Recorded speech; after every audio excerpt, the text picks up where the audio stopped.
दोस्तों एक बार फिर से आप सभी का स्वागत है आपके अपने YouTube channel paramedical career academy में। दोस्तों आज इस वीडियो में बहुत ही इन्फॉर्मेशन मिलने वाली है आपको। और इन्फॉर्मेशन जो है आपको यहाँ पर इस प्रकार से रहेगी, जैसे कि अभी कॉमन एलिजिबिलिटी टेस्ट लागू किया है राजस्थान सरकार ने भी, और यूपी सरकार ऑलरेडी कर चुकी है। ठीक है, और ये जो है साल में एक बार इसका परीक्षा होगा।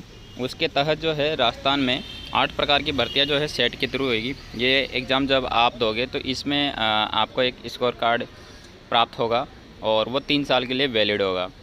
अगर नेक्स्ट साल आप वापस से इसी एग्ज़ाम में बैठ सकते हो। आपका स्कोर मान लीजिए पिछले एग्ज़ाम में कम रहता है और अगले एग्ज़ाम में जब आप बैठते हैं आपका स्कोर सुधरता है, तो आप वही मान्य होगा। पिछले वाला जो है वह इतना कोई खास नहीं है, आप अगले वाले जो ज़्यादा मार्क्स है उसके बेस पे अप्लाई कर सकते हैं 8 प्रकार की भर्तियों में। दोस्तों तो आज जो है मैं आपको बताऊंगा कौन कौन सी भर्तियां हैं जिनमें ये कॉमन एलिजिबिलिटी टेस्ट जो है लागू होगा। तो दोस्तों इसका अगर आपको ऑफिशियल नोटिफिकेशन चाहिए तो आप हमारा टेलीग्राम चैनल ज्वाइन कर सकते हो, लिंक आपको डिस्क्रिप्शन में मिल जाएगा।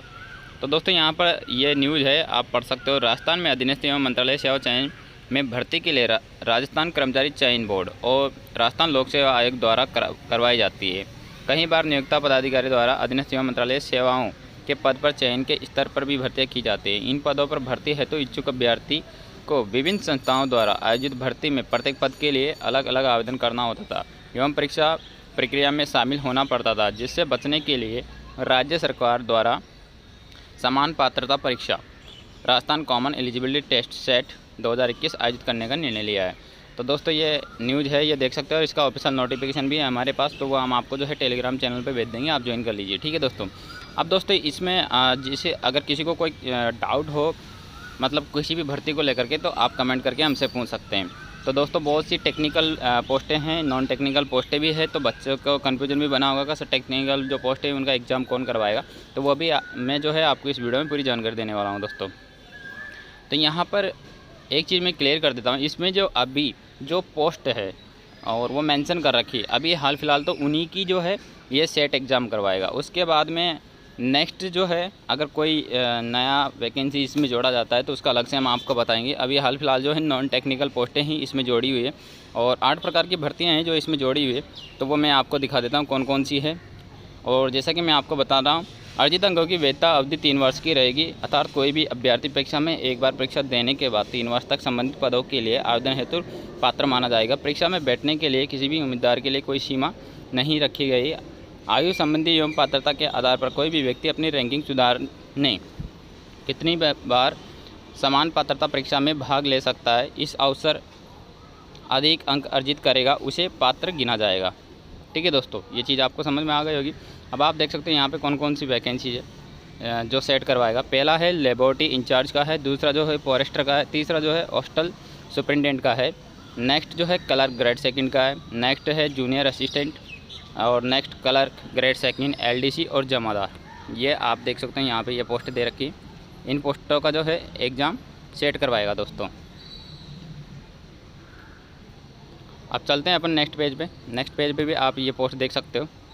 इसमें आप देख सकते हो जिलादार, junior accountant, TRA, tax assistant और district industries officer, manager industrial state और industries inspector, supervisor women, supervisor, coordinator, training coordinator, supervision, deputy jailer, assistant jailer, patwari और विलेज डेवलपमेंट ऑफिसर। ये जो भर्तियाँ हैं आप सेट के थ्रू होने वाली है। तो सेट एक प्रकार से आप समझ सकते हो, जैसे कि पहले IBPS एक एग्ज़ाम करवाता था, ठीक है, और उसमें जो है स्कोर कार्ड मिलता था। उसके बेस पे जब बैंक में कोई वैकेंसी आती थी किसी भी बैंक में, तो उस स्कोर कार्ड के प्राप्तांक के आधार पर जो है स्टूडेंट की मेरिट तैयार होती थी और उसके आधार पर सिलेक्शन होता था। तो सेम वही प्रोसेस जो है यहाँ पर सेट में अपनाई जाएगी।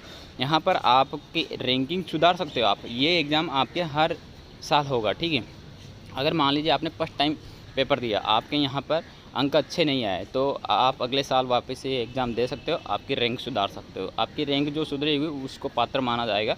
उसके बेस पे जहाँ किसी भी डिपार्टमेंट में कोई वैकेंसीज आती है तो आप इन्हीं अंकों के आधार पर जो है आपकी मेरिट बनेगी।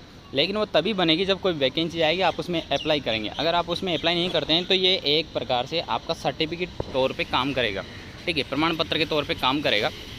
मैं तो यही कहूँगा, जो भी कैंडिडेट ये इस एग्ज़ाम में पार्टिसिपेट करता है और इसका स्कोर कार्ड लेता है, तो उस स्कोर कार्ड के आधार पर जो है आप हर एक भर्ती में जो है फॉर्म अप्लाई करिएगा, ठीक है।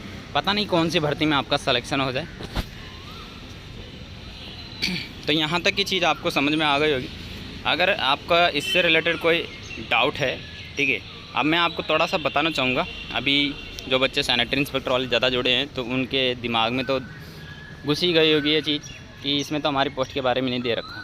तो मैं आपसे कहना चाहूँगा, अभी जो रिक्वायरमेंट रूल चेंज किए हैं और सिंपल ग्रेजुएशन जो है इसकी क्वालिफ़िकेशन रखी गई, उसके बेस के आधार पर तो ये वैकेंसीज भी जो है सेट के माध्यम से ही होगी। अगर इसमें वापस से डिप्लोमा लागू होता है तो ये पोस्ट आपकी टेक्निकल हो जाएगी। जब पोस्ट टेक्निकल हो जाएगी तो फिर ये आपके सीट के माध्यम से नहीं होगी, फिर इसका अलग से सिलेबस रहेगा, टेक्निकल ही सिलेबस रहेगा।